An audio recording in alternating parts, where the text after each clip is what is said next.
हाँ, तो आपने सुना होगा ये गाना, तू लगावे लो जब लिपस्टिक। ये पूरे फील्ड में गज़ब का माहौल बना दिया था उस टाइम। जो भी दर्शक उस फील्ड में होंगे उस टाइम, अगर बिहार से होंगे तब तो उनका अलग ही अंदाज़ होगा।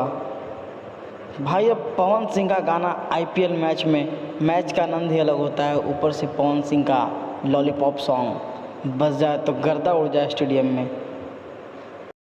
बीसीसीआई को बहुत बहुत धन्यवाद जो इन्होंने भोजपुरी को अपने इस आईपीएल का ट्रेंड में शामिल किया।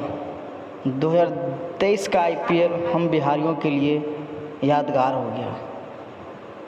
और ऐसा आशा करूँगा कि हर बार 24-25 आने वाले जितने सालों हैं, हर बार आईपीएल में भोजपुरी में कमेंट्री और ऐसे ही भोजपुरी गानों पे तहलका मचाते रहें और दर्शकों को मनोरंजन कराते रहें।